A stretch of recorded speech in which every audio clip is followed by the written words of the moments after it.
Hello, welcome back to our new vlog. જય શ્રી કૃષ્ણ, જય માતાજી. તો જો આજે છે સેટરડે અને વાગ્યા છે 12:15. ગીશુ શું ખાય છે? ગીશુ સ્ટ્રોબેરી લઈને બેસી ગઈ છે. મીતુને એક્ઝામ આવે છે એટલે મીતુ હોમવર્ક કરે છે અને અહીંયા ટીવી ચાલુ છે. મીતુ અહીંયા હોમવર્ક નહીં પણ શું કરે છે? પ્રેક્ટિસ કરે છે. તો અંદર જતી રહે. અહીંયા ટીવીનો અવાજ નથી આવતો તને? નથી એટલો બધો સાયલેન્ટ મ્યુઝિક જ છે. અને મારે તો રોજ કેક હોય જ છે. જો કાનાના દર્શન કરીએ મસ્ત. 12:15 થયા છે અને મારે કેકનું લેટ થઈ ગયું છે. બેક તો મેં ક્યારની કરી લીધી હતી પણ ચોકલેટ નહોતી એટલે મંગાવી ચોકલેટ. અને જો આ ચોકલેટ મેલ્ટ કરી અને એમાં નાખવાની છે. ચોકલેટ કેક બનાવવાની છે. ટ્રફલ એને બનાવી હતી પણ મેં કીધું ટ્રફલ અત્યારે રહેવા દે, વિન્ટર સિઝન છે તો છોકરાઓને કદાચ ગળામાં પ્રોબ્લેમ થાય એટલે 1.5 કિલોની કેક છે. તો જો અહીંયા બેક તો થઈ ગઈ છે બંને,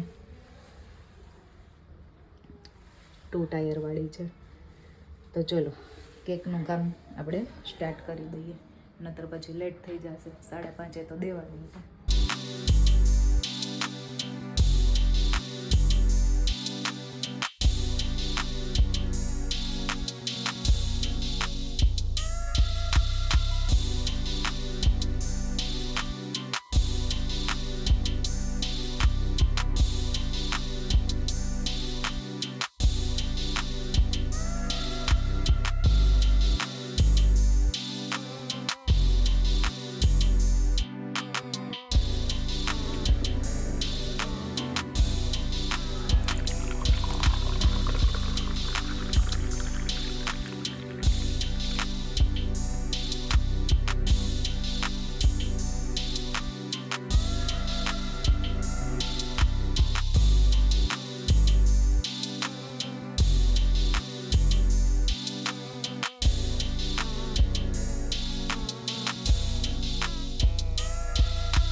તો કેક જતી રહી છે ક્રમ્બલ કોટ કરીને ફ્રીજમાં અડધો કલાક માટે. ચોકલેટ કેક છે ને એટલે અડધો કલાક ઇનફ છે સેટ થવા માટે અને પછી ફાઇનલ ફિનિશિંગ આપવાનું છે. તો હવે કંઈક બનાવી નાખીએ ખાવાનું. 1 વાગી ગયો છે. શું ખાવું છે? ચટણી છે ભેળની? ભેળની ચટણી છે નહીં, ખાલી બાફેલી છે તો બનાવી દઉં એમાંથી. ના બનાવી નથી, ચાલશે. એમાં વાર નહીં લાગે. તું થાકી નથી? એટલી વારમાં શું થાકે? આજ તો કચરા પોતાને બધી કર્યું છે. તું ફીલ કરાય મને એક એવું, તું થાકી નથી ગઈ પછી મને થાક લાગે. ના આવે તું થોડી થઈ. પછી તું એમ કે તું થાકી નથી ગઈ પછી મને થાક લાગવા માંડે. તું થોડી થઈ, તું થઈ. એટલે તાર મને કહેવાનું નહીં તું થાકી નથી ગઈ એમ. તું નથી થઈ. નથી થઈ ગયા તો બનાવી જ દઉં છું. ચલો તો તારું ફાઇનલ ભેળ ખાવાની છે. કાનું તારે શું ખાવું બેટા? દી ભેળ ખાય છે, તારે શું ખાવું? મેં તો દાડમ ને એવું નથી હો બેટા. પણ મેં એક રેસીપી જોઈની છે. હે? જો રેસીપી જોઈની છે એવું બધું હું નહીં બનાવી દઉં. હા પણ ભાખરી ખાવી છે? ભાખરી તો ગીસુ યાર ચોટલો વાળ્યો જો બતાવી દે. ગીસુનો ચોટલો જો સારું વાળ મોટા મોટા થઈ ગયા. એવી રેસીપી હતી. પહેલા છે ને તને ઓલા દાણા હતા ને, કયા દાના?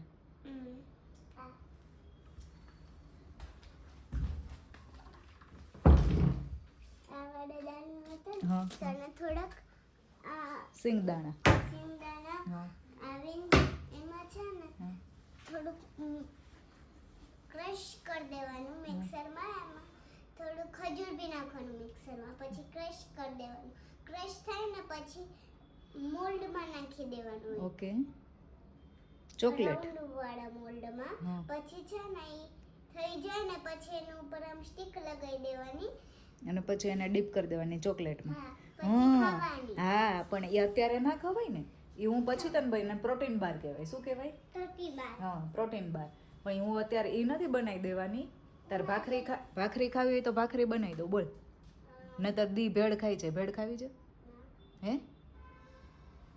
America. ના, નો કચરો ના કરીશ. આમાં નાખો. એમને ખાવું છે શું ઈ કે તારે?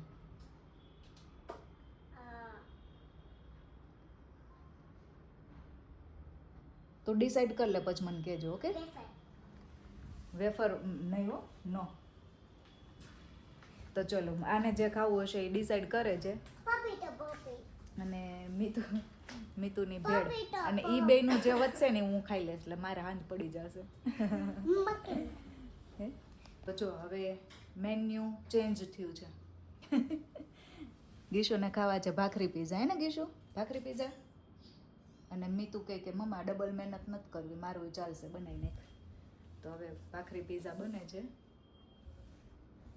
તો ચલો, જો અહીંયા ભાખરીનો લોટ લઈ લીધો છે. ગીશુ તારામાં ઓરેગાનો ને ચીલી ફ્લેક્સ નાખું? તો એ થોડુંક નાખી દઉં. આમાં મેં ઓરેગાનો અને થોડુંક ચીલી ફ્લેક્સ નાખ્યો છે. અને હવે ભાખરીનો લોટ બાંધીને તેલ અને મીઠું નાખીને એવી રીતના બાંધી દેવાનો છે. તો જો અહીંયા મસ્ત લોટ બંધાઈ ગયો છે ભાખરીનો. હવે બનાવી નાખીએ ભાખરી પીઝા. જો મસ્ત ભાખરી થઈ ગઈ છે. ફોક વડે કાણા પાડી દેવાના એટલે ફૂલે નહીં.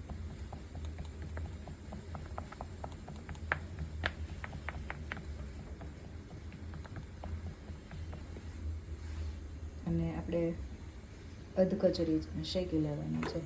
જો તો આ ગીશુનો પીઝામાં મેં છે ને સોસ લગાવી દીધો છે ઉપર અને ચીઝ નાખી દીધું છે. અને અહીંયા જો લોઢી ગરમ કરવા મૂકી દીધી છે. એમાં થોડુંક ઘી લગાવી અને પછી એને મૂકી દઈશું આપણે બેક કરવા માટે. ઉપરથી ઢાંકી દઈશું ઢાંકણ. ગીશુનો પીઝા થાય છે રેડી. અને મીતુ એ જો આમાં હેલેપેનો નાખ્યો છે. મીતુ ઓલિવ હતું તો નાખવું હોય તો. ના ઓલિવ ચાલશે. ઓકે, તો જો હમણાં નહીં ગીશું એ લાસ્ટમાં. હું નાખીશ પણ. પણ લાસ્ટમાં હોય પણ. હું નાખીશ. હા હા. ગીશુનો પીઝા થઈ ગયો છે રેડી. Pizza ready. ચીઝ થોડુંક ઘટે છે ગીશું. મીતુનો પીઝા વધારે બેયને એક એક જ નાખ્યું છે. હું મારું પીઝા લઈ જાઉં. હવે જો આને આપણે કટ લગાવી દઈએ. ઓકે, એમાં 5 કટ લગાવે છે. કેમ 5? મીતુ નાખે છે ઓરેગાનો અને ચીલી ફ્લેક્સ. મેં અંદર નાખ્યું છે મીતુ લોટમાં, એટલે થોડું ના માપે નાખજે. લોટમાં નાખ્યું હા છે. બસ. ચલો જો 1.5 કલાક જેવું થઈ ગયું છે. મેં એક વાગે અંદર મૂકી હતી ફ્રીજમાં કેક, અને 1:45 થયા છે. તો હવે ફાઇનલ ફિનિશિંગ કરી નાખું.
આ છે કેકનું ફાઇનલ ફિનિશિંગ.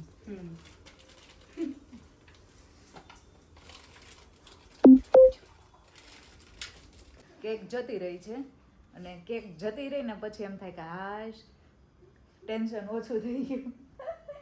ઓલા બે ન્યા દાંત કાઢે છે. અને મારે જો અહીંયા કુકર મુકાઈ ગયું છે, દાલ બાટી બનાવી છે. આજે વિશ્વા આવી છે. વિશ્વા, હાય વિશ્વા. તો દાલ બાટી બનાવી છે, તો દાલ બાટીનું કુકર મુકાઈ ગયું છે અને હવે લોટ બાંધી દો. અને ગીશુ ગઈ છે ટ્યુશનમાં. હમણાં રમતી હતી, હમણાં રમતો જો મિતુન ગીશુ વિશ્વા નાની હતી ને ત્યારે આવું રમતી, ધક્કા ધક્કી. એમ કહેતા હાલ આપણે ધક્કા ધક્કી રમીએ. આમ ધક્કો મારતા મારતા આમ ધક્કો મારતા મારતા છેક સુધી જાય. જો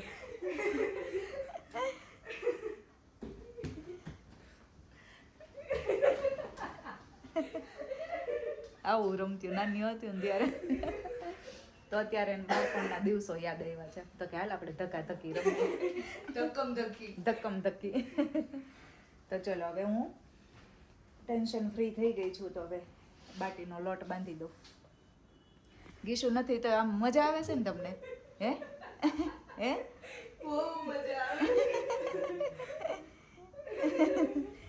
કેવી મજા આવે? ગીશુ હેરાન કરવા વાળી નથી ને અત્યાર સુધી લોહી પીતી હતી. હવે ગઈ ને એટલે રમે છે. આ બંને ટીવી જોવે છે ને રમે છે. હું મારું કામ કરું છું. શું ખાધું બચ્ચા બાટી? દાળ બાટી. દાલ બાટીનો વિડીયો ઉતારતા ભૂલાઈ ગયું. Sorry guys. નેક્સ્ટ ટાઈમ એ અગાઉ એની રેસીપી તો મેં આપી જ દીધી છે વિડીયોમાં. અને જો ફેવરિટ શો અને ગ્રાન્ડ ફિનાલે માસ્ટર શેફનો જોવા બેસી ગયા છીએ અમે. અત્યારે યાદ આવ્યું, મેં કીધું દાલ બાટીનો ફોટો લેતા તો ભૂલી ગયા. ફોટો શું જમવા બેઠા વિડીયો લેતા ભૂલાઈ ગયો. કાંઈ વાંધો નહીં, નેક્સ્ટ ટાઈમ. તો ચલો માસ્ટર શેફ જોઈ લઈએ અહીંયા.